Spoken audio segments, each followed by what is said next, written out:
El justo vive por la fe. ¿Cómo vive el justo? El justo vive por fe. Pero la fe es algo muy malentendido. Por mucho tiempo yo creí que la fe tenía que ver con creer por un milagro financiero, que la fe tenía que ver con creer por un milagro de sanidad, creer que la fe tenía que ver con que Dios restaurara a mi familia, y lo limité. Y la fe es mucho más grande que eso. Eso es parte, pero la fe es mucho más amplio. Y cada vez que nosotros estudiamos la Escritura, lo que estamos haciendo es desarrollando un entendimiento desde la fe. Y no importa si estamos en Génesis o estamos en Apocalipsis, y no importa en qué capítulo estemos, cada vez que nosotros vamos a la Escritura, estamos edificando nuestra fe. Por eso es que si usted y yo vamos a vivir por fe, ¿cómo vamos a vivir por fe si no entendemos la fe? Y escuché a alguien en una ocasión decir que la fe es como una moneda. Es la moneda de intercambio. Usted sabe que una moneda es para intercambio. Y que la fe es la moneda del reino de Dios. Y lo que está diciendo no le preste atención al dinero, préstele atención al intercambio. La fe es lo que hace que muchas cosas celestiales las podamos ver manifestadas en nuestra vida. Pero necesitamos tener un entendimiento desde la fe. Y por eso se vuelve vital que usted pueda ser alguien que constantemente está edificando su fe desde las Escrituras, desde la palabra de Dios. ¿Saben cuál es una debilidad que nosotros tenemos como iglesia? Tenemos una gran debilidad.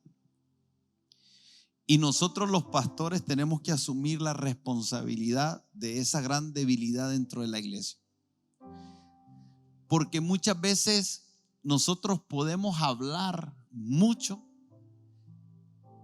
pero de alguna forma nuestra psicología nos juega una mala pasada, porque pudiera ser que nosotros estemos hablando mucho, pero mucho de lo que estemos diciendo no tenga un sustento bíblico. Y como no tiene un sustento bíblico, aunque sabemos que la palabra de Dios es la Escritura, y aunque sabemos que todo en la iglesia lo que debemos de enseñar debería de ser escritural, psicológicamente no puedo explicarlo porque no soy ni psicólogo ni psiquiatra, pero hay algo que pasa, que nosotros hacemos una desconexión de la palabra de Dios y comenzamos a conectarnos más con la personalidad, comenzamos a conectarnos más con la teología de una persona, comenzamos a conectarnos más con el carácter de alguien y el cómo hace las cosas, y nos vamos desconectando de Dios. Y qué bueno para mí estar diciendo esto, porque este es el primer punto de introducción en este capítulo 4 de Primera de Corintios, porque dice esto, capítulo 4, Primera de Corintios, dice: así pues, téngannos, diga conmigo, téngannos, porque fíjese que a veces hasta leemos mal, tengamos, no es lo mismo que téngannos. O sea, aquí Pablo está escribiendo a la iglesia de Corintios, y ustedes saben el contexto en el que hemos venido enseñando de lo que estaba ocurriendo en la iglesia de Corintios, las divisiones al pueblo diciendo: yo soy de Pablo, yo soy de Cefas, yo soy de Apolo, yo soy de Cristo. Había una división tomando lugar. Y ahora Pablo aquí en el capítulo 4 se introduce diciendo esto, en esta parte de la carta: téngannos. Le está hablando a la iglesia, téngannos. ustedes por servidores de Cristo. Y en el contexto de que la gente estaba diciendo: yo soy de Pablo, yo soy de Cefas, yo soy de Apolo, es que Pablo dice: quiero contribuir a tratar de resolver el error que como iglesia han cometido de identificarse con un individuo y de esa forma generar una división en el cuerpo por falta de entendimiento. Quiero que ustedes entiendan primero esto, que nosotros somos servidores de Cristo. Ese es el primer punto en este capítulo 4. Somos servidores de Cristo y administradores de los misterios de Dios. Entonces, cada vez que usted mira a un ministro del Señor, usted lo que tiene que ver en él es un servidor. Y ahí es donde se vuelve vital que nosotros podamos definir las palabras, porque esa palabra servidor es una palabra que se refería a un esclavo, pero específicamente a un esclavo que se utilizaba para remar en el fondo de un barco. Yo no sé si usted recuerda las películas antiguas de esos barcos que en el fondo del barco iban unos esclavos remando, y que había alguien que les iba marcando el ritmo y les iba dando una voz que les diera dirección, y que había momentos que los detenía y decía: no remen, pero había momentos que les decía: ahora remen muy rápido porque necesitamos avanzar. Y si había que virar el barco hacia un lado, entonces debían de remar solo con una mano, y las direcciones se iban dando, pero eran esclavos, servidores. No tenían autonomía, no tenían poder de decisión, no decían ellos cuándo avanzar, cuándo detenerse, cuándo virar. Simplemente estaban atentos a la voz del capitán, a la voz que dirigía el barco. Y creo que esto nos coloca en un lugar de un entendimiento básico de cómo yo debo de verme y de cómo ustedes deben de verme, de cómo Pablo debía de verse y cómo la iglesia debía de ver a Pablo. Por eso es que él les pide: téngannos. ¿Por qué? Porque él ya lo sabía. Él ya estaba claro. Él sabía que él era un esclavo. Muchas veces lo digo: yo preso en el Señor, dice. Yo esclavo de Cristo. Pero también él se llamaba a sí mismo apóstol. Y nosotros vemos a Pablo llamándose a sí mismo de diferentes maneras. Pero de esas diferentes maneras que Pablo se refirió a él como ministro del Señor, lo que hacían era dar un entendimiento completo de qué es lo que Dios veía cuando veía a Pablo. Miraba a un apóstol, miraba a un enviado, miraba a alguien que se le había delegado autoridad, alguien que tenía una gracia específica en el cuerpo, que tenía dones, que tenía talentos, que tenía una habilitación por el Espíritu Santo para cumplir una misión y un propósito, pero que a la misma vez necesitaba desarrollar el entendimiento de un esclavo, y que la gente requería ver eso, porque parecía ser que al decir yo soy de Pablo, yo soy de Cefas, habían perdido el entendimiento básico de quién es Cefas. Cefas es solo un esclavo. ¿Y quién es Apolo? Apolo es simplemente alguien que rema para donde su capitán le dice. Entonces, en realidad, Pablo está utilizando esto para traer a la gente de regreso a donde nunca debieron haberse desviado. Que cuando miraran a un ministro, que cuando miraran a un pastor, que cuando miraran a una persona liderando, lo que deberían de ver es a un esclavo. que no tiene voluntad propia. Esto usted me dice, pastor, esto ya lo he oído. La pregunta es si has desarrollado el entendimiento de esto. Porque a como yo entiendo y como yo conceptualizo algo, es como lo termino manejando cuando las situaciones se presentan. A veces nosotros no hemos logrado entender esto y por eso en las iglesias todavía hay mucha confusión, hay mucho conflicto, hay muchas debilidades, mucha deshonra mutua entre nosotros. Y lo triste de todo esto es que el Señor nos llama a nosotros administradores. Entonces, si yo ahora esta palabra administrador es diferente a siervo, es totalmente diferente. La primera es esclavo, pero esta palabra administrador es mayordomo. Entonces yo puedo ser esclavo, pero también necesito entender mayordomía. No sé si alguno de ustedes quiere decir algo en este momento, por favor. Entonces es impresionante cómo Pablo en muchas de sus cartas se llamaba apóstol, pero también hace un énfasis en él como un servidor, como alguien que había negado su voluntad, como alguien que estaba sujeto a la voluntad de Dios. Y cuando uno ve esto, trae mucha claridad a nosotros como pastores o a cualquier persona que esté en un ámbito de liderazgo, porque cuando yo escucho la palabra servidor, no es una palabra que trae la atención hacia nosotros, sino es una palabra que debe poner la atención hacia lo que nosotros podemos hacer por otras personas. Jesús en una ocasión dijo que Él no vino a ser servido, sino a servir, a poner su vida en rescate.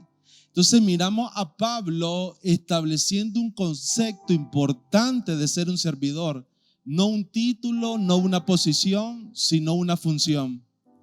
En este capítulo 4, Pablo va a establecer un ámbito de sanidad, de cómo debería de entender la iglesia cuando se trata de los servidores de Cristo, sea pastor, sea un evangelista, cómo esa relación debería de verse. Entonces Pablo lo primero que dice, y lo acabamos de enfatizar, es: nosotros somos esclavos, yo debo de verme así, y usted debe de verme como un esclavo a mí. Y usted, cuando sirve en un círculo de amistad, o aún si usted está ejerciendo esa función en su casa, usted es un servidor de Cristo en su casa. Entonces esto lo podemos contextualizar en cualquier ámbito que a usted se le pueda venir a la mente, desde una aplicación práctica de lo que Pablo estaba enseñando a los corintios, por lo que estaban viviendo en aquel entonces, pero que nosotros podemos traer esa circunstancia que estaban viviendo allá atrás al presente nuestro hoy. ¿Y cómo lo aplico? Y eso es algo que usted debe de aprender a hacer, y yo debo de aprender a hacer, es cómo agarramos esta verdad eterna, algo que ocurrió hace más de 2000 años atrás, en una iglesia que se llamaba Corintios, que no es nuestra iglesia, pero que de alguna manera el Señor utiliza eso que ocurrió para que Pablo, inspirado por el Espíritu Santo, nos pueda haber dejado estas escrituras, de tal manera que hoy esto cobre vida en nuestro presente y nos ayude a poder tener la percepción de cómo Dios ve que debería de operar la iglesia y entender la iglesia. Entonces yo necesito verme como siervo, como esclavo, pero también necesito entender que soy un administrador. Administrador es mayordomía. El administrador es el que utiliza los recursos de alguien más de acuerdo a lo que esa persona te entregó esos recursos y tiene como objetivo, de tal manera que un mayordomo tiene que tener un grado de productividad, de ser fructífero con aquello que se le dio a administrar. En pocas palabras, eso es un administrador. Pero aquí lo que nos dice es que nosotros administramos misterios, administramos cosas que se nos han sido reveladas. Y entonces usted se pregunta, ¿cuáles son esos misterios? Bueno, para mí esos misterios se encuentran desde el Génesis capítulo 1 hasta el último capítulo de Apocalipsis. Cuando nosotros leemos Génesis capítulo 1 y leemos sobre la creación, cómo Dios creó, nosotros estamos leyendo ahí misterios. Ahora usted pregúntese, ¿cómo puede ser que un hombre como Moisés pudiese haber tenido esa revelación de ese misterio tan profundo de la creación y escribirlo de tal manera que hoy usted y yo lo leamos, que los científicos lo lean y que mucho de lo que está ahí los científicos no puedan contradecirlo? Porque mucho de lo que contradicen es por falta de entendimiento, y mucho de lo que contradicen es porque aún no lo han descubierto y lo van a descubrir más adelante. Pero el relato de Génesis es veraz. ¿Cuántos me dicen amén? Pero eso es un misterio, el misterio de la creación. Pero después vemos en el capítulo 3 cuando el hombre cae, y yo pudiera decir el misterio de la caída del hombre. Pero vemos a Dios dándole una promesa a Eva y a Adán acerca del Mesías que vendría. Y vemos el misterio de Dios por la caída del hombre, ya dando una palabra de salvación a la humanidad. Y escuchamos de todas esas generaciones que precedieron al Cristo, y cómo fue profetizado de dónde vendría y cuál sería su linaje, y cómo Dios le habla a Abraham y le revela parte del plan de lo que Él está queriendo hacer con la humanidad. Y se presenta Cristo un día en el tiempo y se manifiesta como el Hijo de Dios, y oímos en el cielo que hay un misterio que está siendo revelado. Cuando esa voz se oye y dice: este es mi Hijo amado en el cual tengo complacencia, y la humanidad entera comienza a escuchar un misterio: Emmanuel, Dios con nosotros.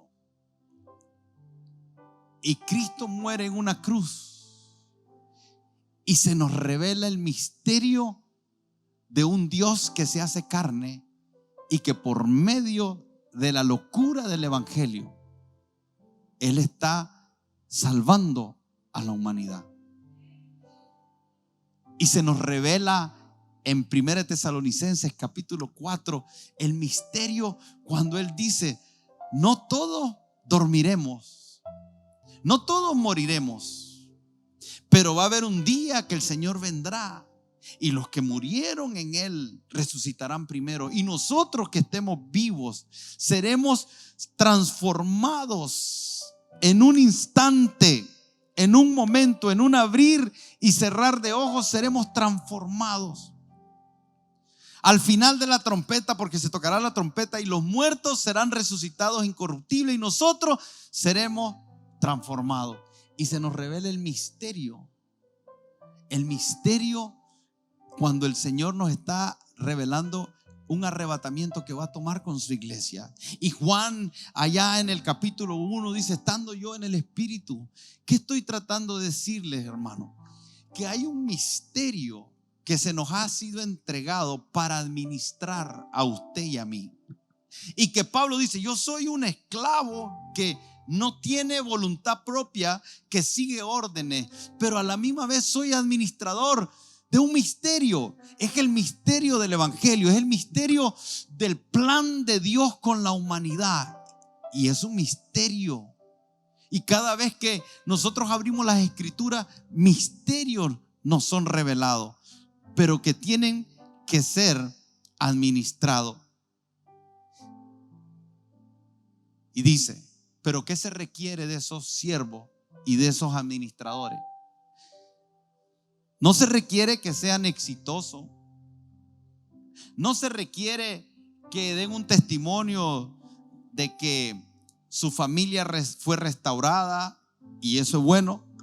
No se requiere de que me digan que son un empresario exitoso o un profesional exitoso o que construiste un edificio lindo o que plantaste muchas iglesias o que tienes una iglesia multitudinaria. No está buscando eso, no está buscando al que ora más bonito ni al que predica mejor. Por eso es importante cuando entendemos todo el contexto, porque Pablo está frente a una iglesia que está haciendo una comparación entre él, entre Cefa y Apolo, y entonces ahora él está diciendo, ¿en base a qué ustedes están escogiendo? Porque ustedes pueden estar escogiendo en base a lo que no deberían de escoger. Ustedes pueden estar poniendo a alguien por encima, porque aquel que dice yo soy de Cefa, lo que está diciendo es, hay algo que Cefa tiene que lo hace diferente al resto y que a mí me agrada. Porque el otro dice, no, yo soy de Pablo, y él está diciendo, no, lo que pasa es que hay algo que tiene Pablo que lo hace diferente a Cefa y que a mí me agrada, y por eso yo decido ser de Pablo y yo decido ser de Cefa.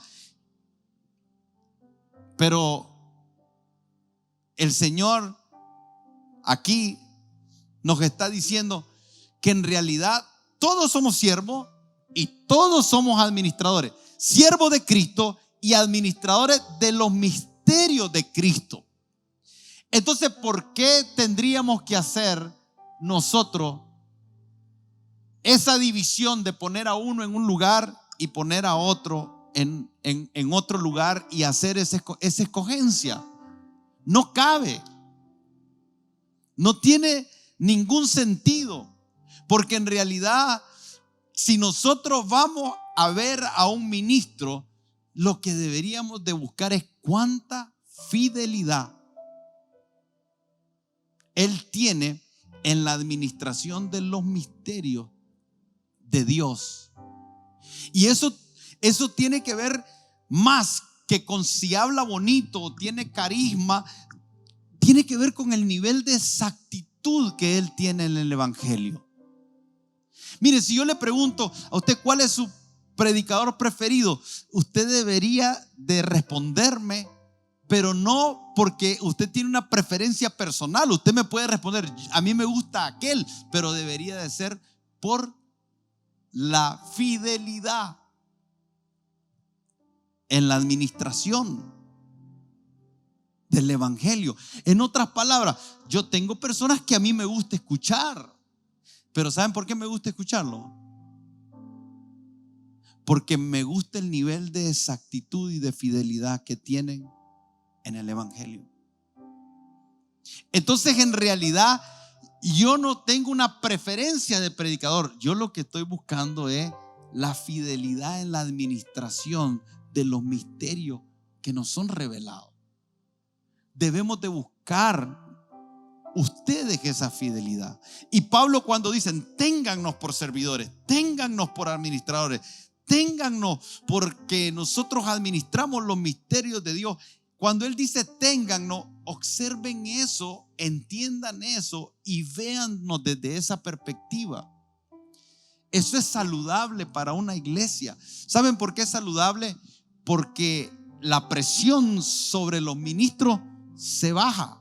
Y ahí es donde a continuación dice Pablo, no solamente necesitamos ser buenos administradores, y dice a continuación, dice, ahora bien se requiere de los administradores que cada uno sea hallado fiel, pero dice en el verso 3, yo en muy poco tengo el ser juzgado por vosotros o por tribunal humano, y ni aun yo me juzgo a mí mismo.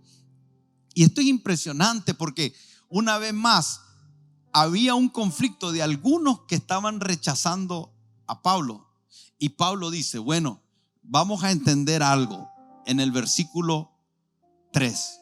quiero que entendamos algo. Cuando él dice, yo en muy poco tengo el ser juzgado, él lo que está diciendo, hay una traducción que lo pone un poquito fuerte porque dice, no me importa cómo me juzguen. Y a veces Pablo era bien especial, ¿verdad? A veces Pablo dice cosas bien fuertes. Pero en esa traducción lo que está diciendo es eso, yo en poco tengo el ser juzgado por vosotros. No estoy teniendo cuidado cómo ustedes me juzguen. Está diciendo Pablo ahí. No tengo cuidado de cómo ustedes me juzguen y no tengo cuidado por ningún tribunal humano. Y Pablo no estaba menospreciando al imperio romano, diciendo que la instancia jurídica de ese imperio romano no tuvieran su lugar de autoridad, pero sí está diciendo y colocando a la gente y colocándose a él mismo en un nivel más alto de juicio. Por eso es que él dice, ni yo mismo me juzgo. Ahora, cuando uno habla de juzgarse a uno mismo, uno tiende por la humanidad misma nuestra y por la naturaleza misma nuestra a juzgarnos mal. Puede ser que yo me juzgue como bueno o puede ser que me juzgue como malo. Puede ser que llegue a ponerme en un concepto muy alto de mí o puede ser que yo mismo termine menospreciándome. Por eso es que Pablo en el verso 4 dice, porque aunque de nada tengo mala conciencia. Entonces Pablo dice, a mí no me va a juzgar ni los corintios, no me van a juzgar tribunales humanos. Yo mismo no me voy a juzgar aunque yo tenga una limpia conciencia, aunque nada tengo de mala conciencia, no por eso soy justificado, pero el que me juzga es el Señor y pone el estándar. Mire, qué lindo esto, porque esto es para usted y para mí. Se tiene que hablar desde un lugar de madurez, pero Pablo está diciendo, lo que la gente piense no debe de ser relevante. Lo que los tribunales humanos piensen no debe de ser relevante. Lo que yo piense de mí mismo no debe de ser relevante. Lo que es importante es qué está juzgando el Señor. ¿Cómo juzga el Señor? Ahora, preste atención porque esa es la parte que yo estoy aprendiendo. No soy un maestro de naturaleza, pero estoy tratando que el Señor me pueda guiar sin adelantarme, sin retrocederme y sin hacer una mezcla. Porque lo que yo estoy diciendo ahorita te puede colocar en un lugar de ¿cómo? No me importa, eso es orgullo.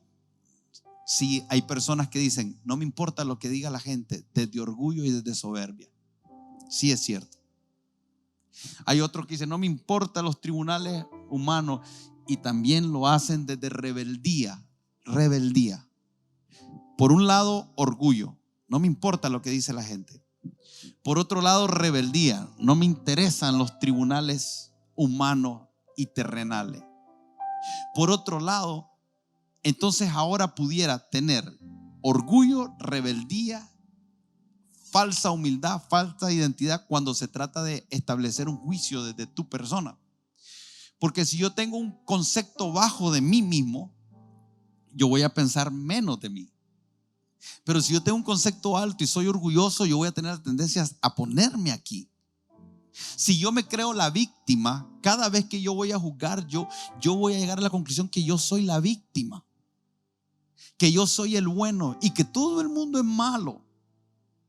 Entonces, a veces el juicio que nosotros nos hacemos de nosotros mismos está mezclado con los asuntos que no hemos resuelto en nuestra alma con respecto a la identidad, con respecto al rechazo, con respecto al carácter, a la madurez, a los frutos del Espíritu. Todo eso se mezcla de una forma impresionante en nosotros. Y ahí es donde Pablo está diciendo, bueno, yo tengo limpia conciencia, pero eso no me justifica. Y eso lo responde en el verso 5 donde dice, así que no juzguéis nada antes de tiempo hasta que venga el Señor, el cual aclarará también lo oculto de las tinieblas y manifestará las intenciones de los corazones, y entonces cada uno recibirá su alabanza. Entonces, aquí es donde estaba el error de los corintios. El error de los corintios es que estaban cuestionando a Pablo, estaban cuestionando su apostolado, estaban cuestionando lo que él hacía, y por eso es que él tiene que comenzar a poner orden y decir, bueno, lo que ustedes piensan no es importante, lo que el tribunal humano piensa no es importante, lo que yo pienso no es importante, lo que es importante es lo que piensa el Señor, cómo juzgue el Señor. Y lo que está diciendo es, votamos todas las opiniones, votamos todos los conceptos, traemos todo y lo derribamos todo, porque en realidad lo único que es importante es cómo el Señor juzga.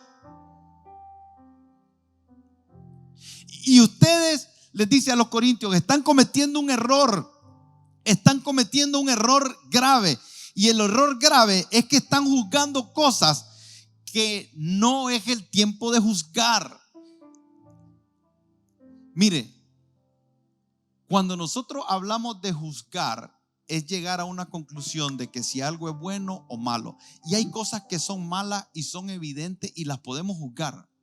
Si usted sabe de alguien que está casado y anda con una persona que no es su esposa en una relación, usted puede juzgar y decir si eso es evidente, es abierto. Y por eso es que Pablo, en el capítulo que sigue, él les va a hablar a los corintios y le va a decir, ustedes no entienden y no están juzgando correctamente a aquel hombre que anda con una mujer que es la esposa de su papá. Ni siquiera eso están juzgando, andan mal. Entonces piense por un momento, no podían juzgar inmoralidad, pero sí estaban juzgando a Pablo.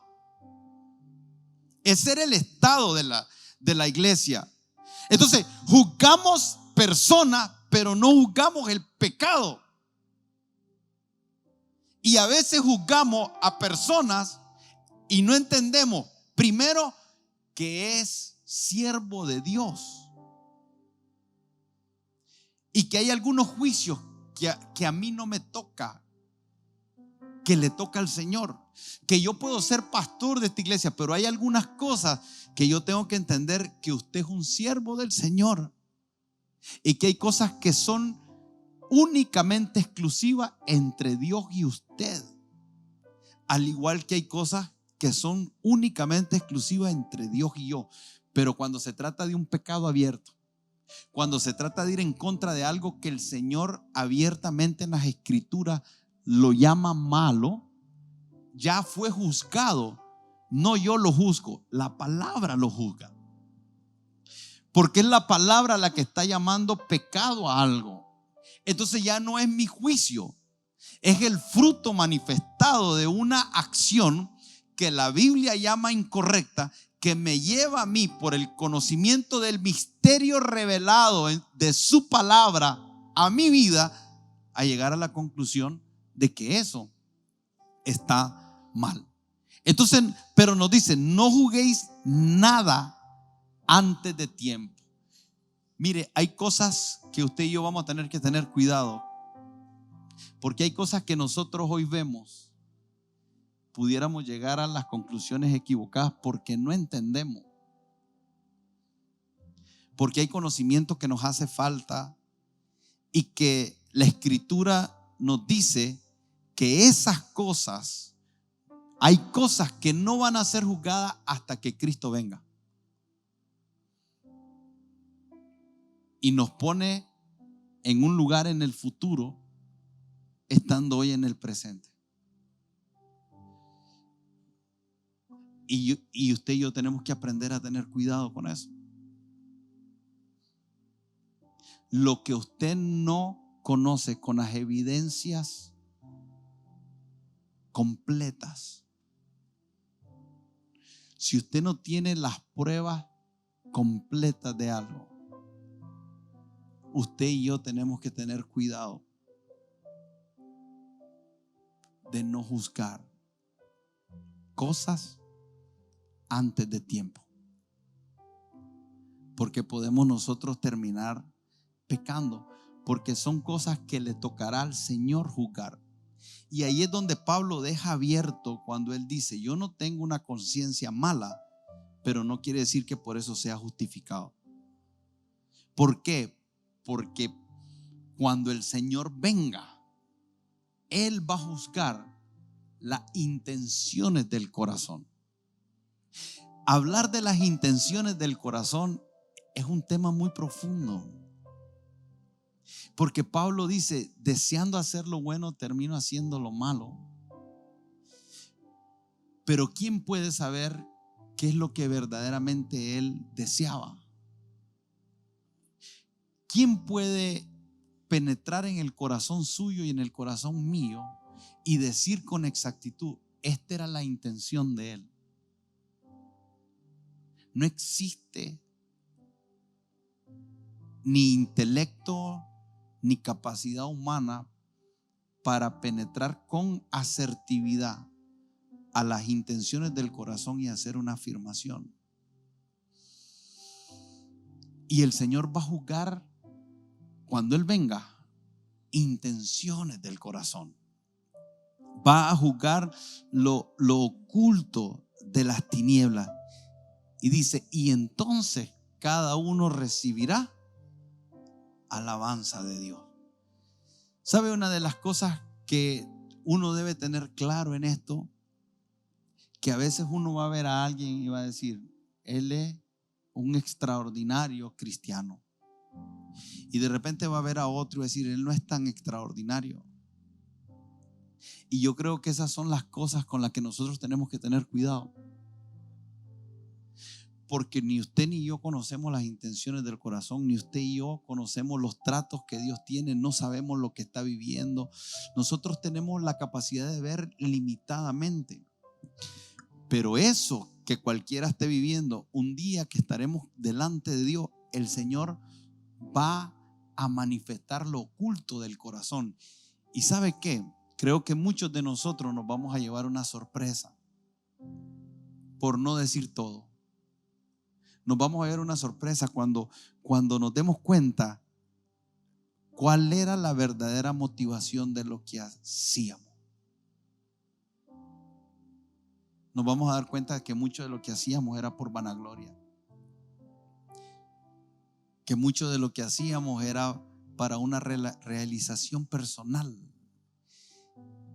y que usted y yo tenemos que estar claros de que muchas veces lo disfrazamos de manera espiritual. Y somos muy espirituales, entre comillas, pero el corazón a veces nos continúa engañando.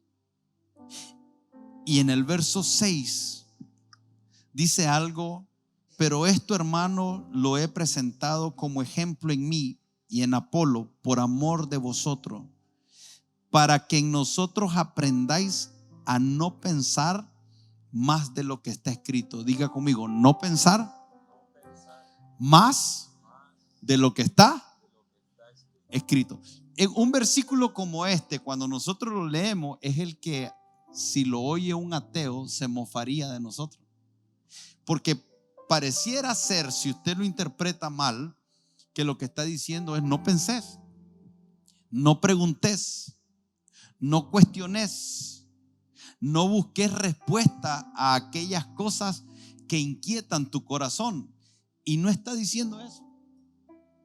Lo que está diciendo es que nosotros tenemos que tener cuidado de poner un lugar seguro cuando se trata de aquellas cosas que nos trascienden a nuestra capacidad de identificar algo, de escribir algo y llegar a las conclusiones de algo con la certeza plena de que lo que estamos percibiendo es así.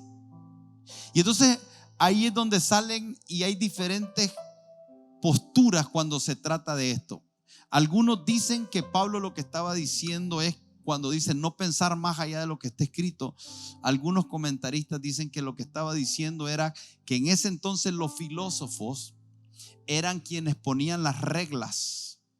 Ellos se habían autoproclamado tener las verdades divinas, y entonces ellos habían escrito cosas y que Pablo pudiera estar haciendo referencia, lo cual no creo. Otro que se refería a un proverbio que lo que significaba es que cuando se tratara de juzgar algo, lo hiciéramos desde los patrones que están ahí. Pero también algunos comentaristas creen que de lo que estaba refiriéndose Pablo era de que él en muchas ocasiones había traído a memoria de su audiencia las escrituras del Nuevo Testamento, y que también se pudiera estar refiriendo a todo lo que había dicho en los primeros capítulos, el capítulo 1, el capítulo 2, el capítulo 3. Pero en realidad, hermano, un lugar seguro para evaluar las cosas es desde las escrituras. Nosotros tenemos la tendencia a querer imaginar, a querer llegar a conclusiones, y la frase famosa que decimos, yo pienso que lo que Pablo estaba diciendo es: no diga yo pienso, limítese a lo que el Señor nos ha revelado en las escrituras. Y hay una versión que quiero leerles rápidamente, es una versión actual, y dice: no hay que hacer, fíjense bien, no hay que hacer ni decir más de lo que la Biblia dice. No hay que hacer ni decir más de lo que la Biblia dice. Y nosotros, los servidores de Cristo, debemos enmarcarnos en esta palabra, porque eso nos mantiene sanos espiritualmente, no solo a nuestras vidas, sino a nuestra familia, a nuestras casas. Toda una comunidad, toda una iglesia se mantiene sana cuando no decimos, no hablamos más de lo que la Biblia quiere decir. Y fíjense qué interesante, porque dice: así que no anden presumiendo de lo que un servidor de Dios hace mejor que el otro. En sí, el día de hoy, el Señor está diciendo en esta palabra que Pablo pedía que la iglesia tuviera en cuenta qué es ser un servidor de Cristo verdaderamente y un administrador. Y cuando decía servidor, pensaba en ese remero que está bajo la autoridad de su Señor y que no va en contra de las corrientes. Es un remero que va en dirección a las corrientes que su amo está hablándole. Yo quiero invitarles a ustedes que reflexionemos si somos esos servidores y esos administradores de Cristo, que no vamos en contra de la dirección de nuestro amo, sino que vamos a favor, sino que estamos teniendo en cuenta que tenemos la responsabilidad de dirigir nuestra familia, de dirigir nuestros hijos, de llevar en bien nuestro matrimonio, de llevar en bien nuestra vida, de ser buenos administradores de lo que el Señor está hablando a nuestras vidas. El Señor quiere bendecirnos con su palabra.